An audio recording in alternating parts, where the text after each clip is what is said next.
What's going on, guys? Dustin Hanson here, back with another video. So this video is gonna be a little crazy. We're about to head over to Jesus's right now, which is the guy who's building my engine.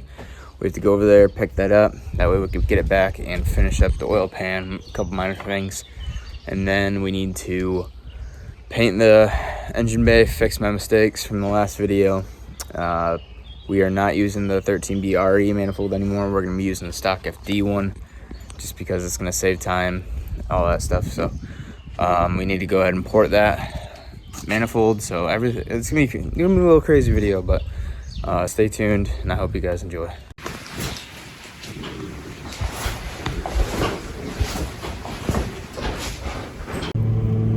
Alrighty guys, so package is secure. We got the engine back. Man, I'm too excited. We have a few minor things to do. We just gotta put the oil pan on, stuff like that. But other than that, we'll have this thing hopefully in the car. As long as painting goes smooth, we will have this thing in the car and ready to roll within a couple days. So just gonna make my oil lines and coolant lines still, and that's about it. We are gonna go home, paint the engine bay, and we will get this thing running finally, so we can take it out to the track, get it tuned, and all that good stuff.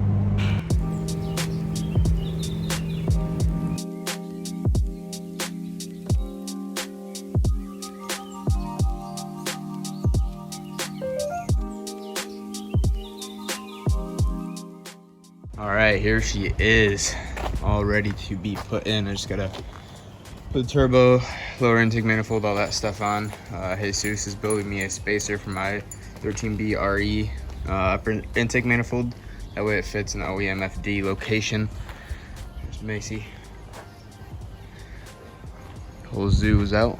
But yeah, so we got the motor out. This is why having a Miata is honestly pretty nice. Just drop the top, dropped her in, picked her up, too easy. Here's where it was scraping, you can see. Got bottoming out, that's why I had to take her out. Oh well, it'll be all right. Yeah, so now we're just gonna start bolting stuff up. Whew. All right, I'm all sweaty, but the bay is basically done. So you can see right here how it came out. Pretty dang perfect. Obviously I'm no professional, but it came out pretty decent. This is with 3 coats of primer, or sorry, 3 coats of clear coat. We are gonna go ahead and do one more coat, just because there is some orange peel in a few spots, and like actually right there, you can tell, which honestly doesn't matter because you're not gonna see that part, but the one part that is bad, for some reason, both of these sides of the tubs came out really bad. So we're gonna go ahead and we're gonna throw one more coat of clear coat on there. That way it'll give us a little buffer room. We can go ahead and wet sand it down with 1000 grit, 1500, 2000, work our way up. We won't burn through it. So put a little extra coats on that way. I'm no professional, obviously. It's probably my 3rd or 4th bay I painted. So I'm just gonna throw an extra coat on there. That way I have a little bit to work with and I won't have to worry about burning through the clear coat. That would make it a little more presentable. So let's throw one more coat on.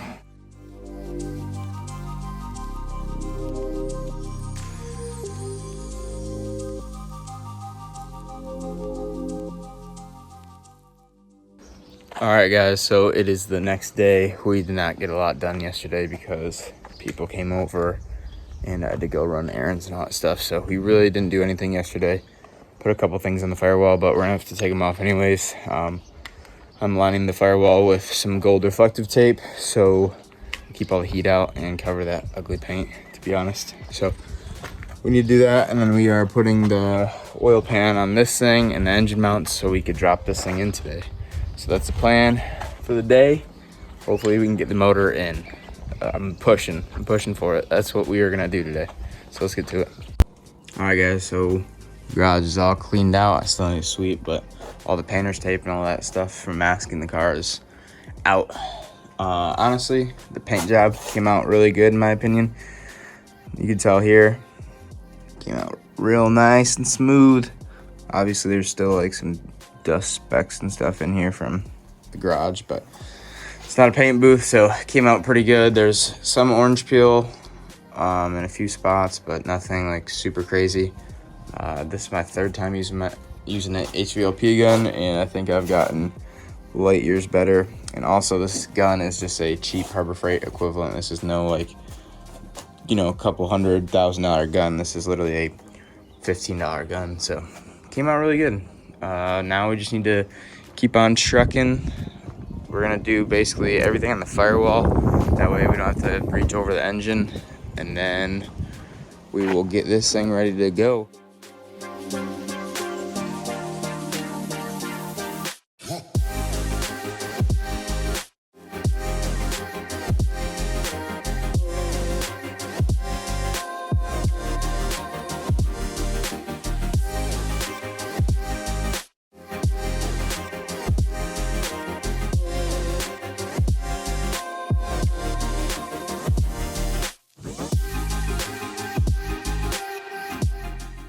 Man, look at that subframe. That looks good with the new paint. Looks super clean. Whew. Let's get to installing everything on the firewall.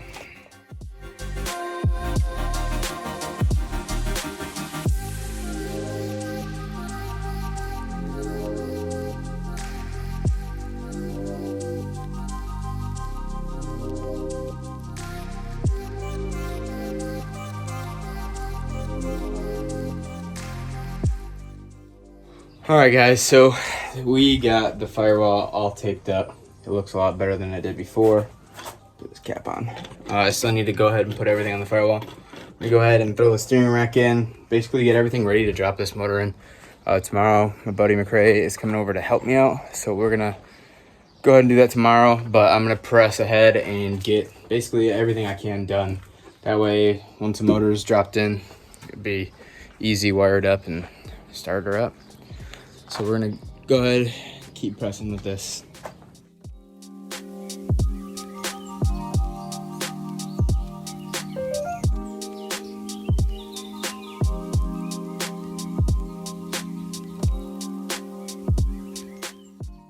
All right, so the steering rack is in and looking good. We got polyurethane bushings, we got brand new boots, and the inner tie rods are brand new as well. And then of course it's depowered, and I welded the pinion on it, so everything will be good to go.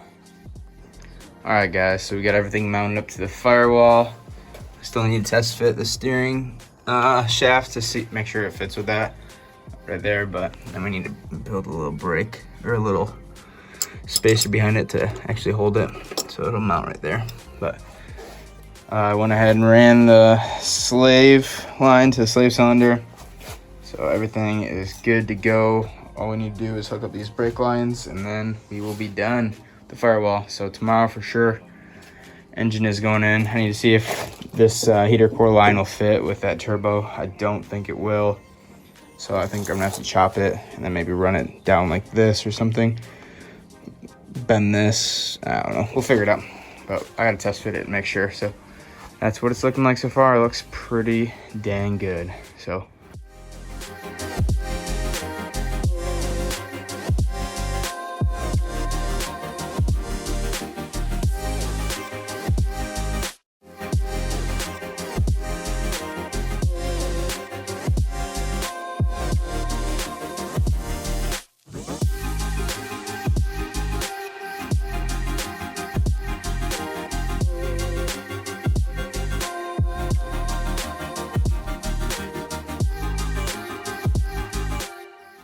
I need to go ahead and port the stock FD lower intake manifold to match these big old ports on, because these are all Cosmo irons. So these ports are obviously a lot bigger. You could see this is an FD port. Look how tiny it is. It covers up like over half of it. Anyways, I'll show you guys what I mean when I'm porting it, the size difference. So for now, we're gonna say screw it. Maybe in the future we'll run the Cosmo manifold, but or 13 BRE manifold, but let's get this thing running. We can get it done this weekend, so push with it. How much bigger these ports are, so These are stock FD ports on the irons, and these are a Cosmo port. These are Cosmo ports from a Cosmo, from the 13B RE. So I needed to go ahead and mark those out, dribble them down, make them flush so air flows down into the ports perfectly. So let's go ahead and get to doing that.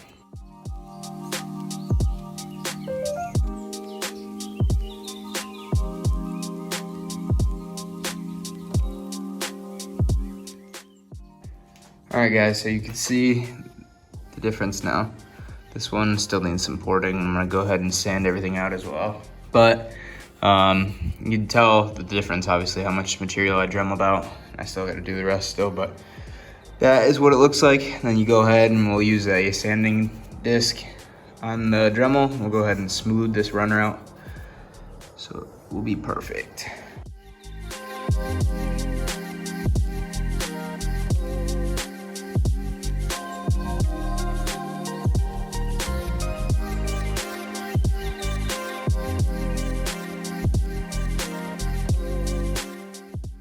All right, guys, so everything is all nice and smooth. We took that, went ahead and took this little, it's falling off there, but we took this sanding wheel and we sanded all these down so they are nice and smooth. I didn't really, so I used these little cheap carbide bits. These are not the best bits for porting, but they work on small stuff like this.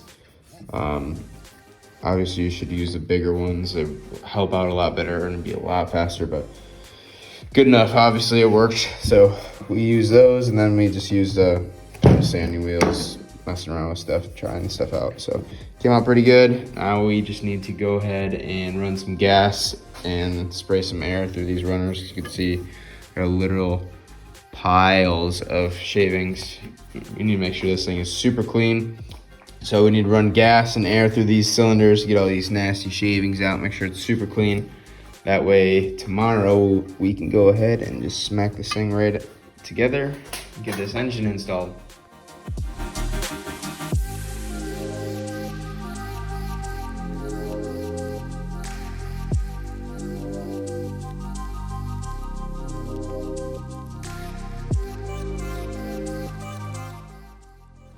Calling it a day though. You guys know the deal. Like, comment, subscribe, and I will see you guys tomorrow when we get the engine bay all done and the engine in. So peace out.